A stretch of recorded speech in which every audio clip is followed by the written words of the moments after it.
So Professor Liu is going to teach you uh, another structure, and this structure is called switch. This switch, and we use this switch in multiple option, and usually we are going to use 5, 1 2 3 4 already here, so don't use 4. 5 to up to 20. More than 20 we do different way. So normally you want to use the switch at 5 to 20 to up to 20. All right, so let's see what is that. Okay, the um, uh, switch structure is for you to multiple alternative selection structure. Okay, so we know that. So add a switch statement is ideal for 2 to 20 statement because 2, 3, 4 already done by if else. That's clear.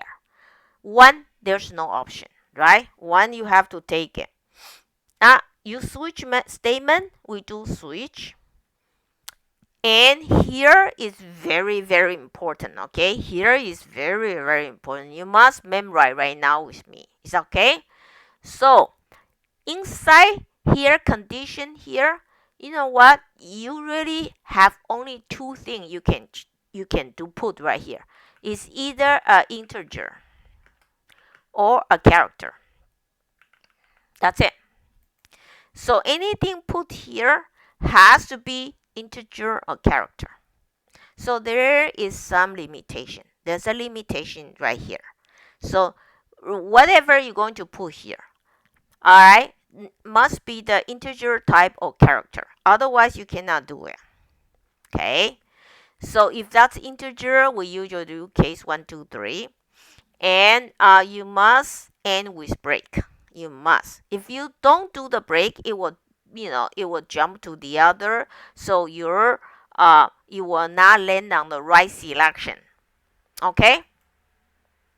Now, let's see this question right here. For example, the sales manager at Warren Company won a program display a price based on the product ID. Right? You are 1, 2, 5, 7, 9, 11. So the product ID is $50.55. If product 2 and product 9, so product 2 and product 9, different product but have the same price, $12.35. You see that? And 5, 7, and 11 is different product ID, but they have the same price, $11.46. But obviously, I have 1, 2, 3, 4, 5, 6, 7 of 6 of them. I need to make decision. I'm not going to use if else. Instead, I want to use switch.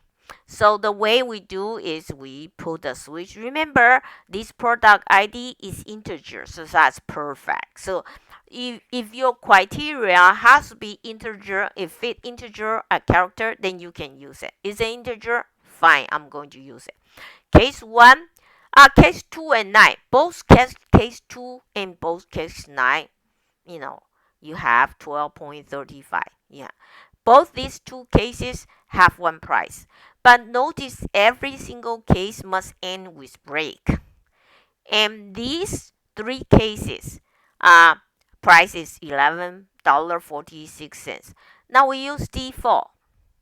So if you give me anything, you give me case 100. I don't have case 100, but we don't want to go back to check with the user. Hey, did you enter the wrong thing? Something we waste our time. Instead of we price -1. So then I can use a if statement. So hey, if the price is -1, you give me the invalid product ID. Otherwise, I give you a price. So we can check with another if else right here. All right. So this is a switch statement. This is a switch statement. So let me ask you one more time. When you use switch statement, ideally is you have how many, between how many selection, then you will decide to use switch statement. Can anybody tell me? Use 5 up to 20 options. Yeah, then you decide to use switchman. And the criteria inside the switch statement can have only two criteria.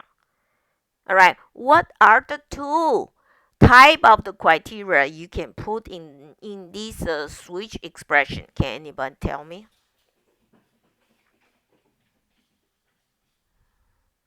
All right, somebody wrote for me. Integer or character? Thank you, Zero. Thank you, Sasha. Integer or character? All right. So one more time review. I have two options. I use if else. I have a three option. I use next if.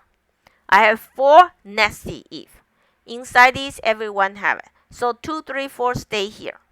5 to 20, let's go use switch. So far, do you understand? Yes or no? All Uh, right.